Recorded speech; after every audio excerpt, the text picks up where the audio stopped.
Good day and welcome to my daily devotional for Tuesday the 11th of January.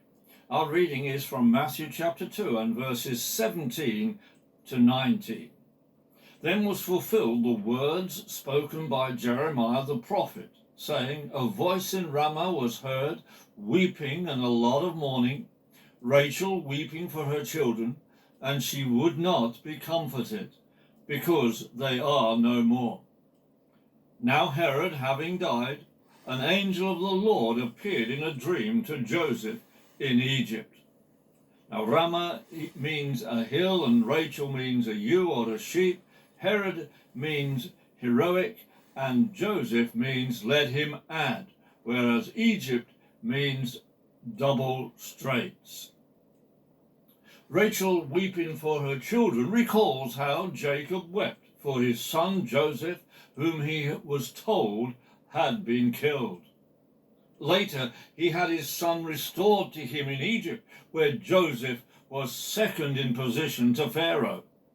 This prophecy looks back to both that time and forward to the slaying of the innocent little boys.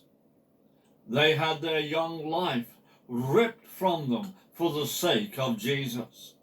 Their earthly future was exchanged for an eternity around the throne of the King of Kings.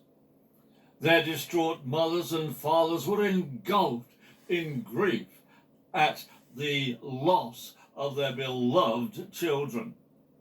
This echoes the heart of the Father as he gives his one and only Son to be killed on the cross by the very men and women whom he died to save. In the very act of salvation and restoration, there is suffering and pain. Yet into this grief, the Good Shepherd comes, tends his sheep, and restores to us the joy of salvation with the angelic accompaniment of joy in heaven. The death of Herod brings a new beginning for Joseph, Mary, and Jesus.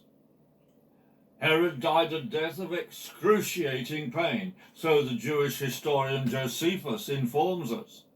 It is thought by some that he may have suffered chronic kidney failure and therefore died in horrendous circumstances.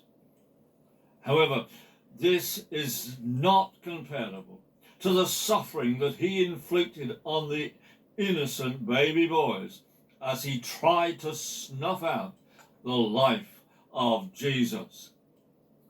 It heralded a new start for Joseph, Mary, and Jesus, which was to be announced by the angel of the Lord, again in a dream. There are times when something has to die in order for us to move into the new things that God has in store for us. This is true when we first come to Jesus. We must die to ourselves in order to live for Jesus. This is a lifelong process. Paul wrote in Galatians chapter 2 and verse 20 these words, I myself no longer live, but Christ lives in me. So I live my life in this earthly body by trusting in the Son of God who loved me and gave himself for me.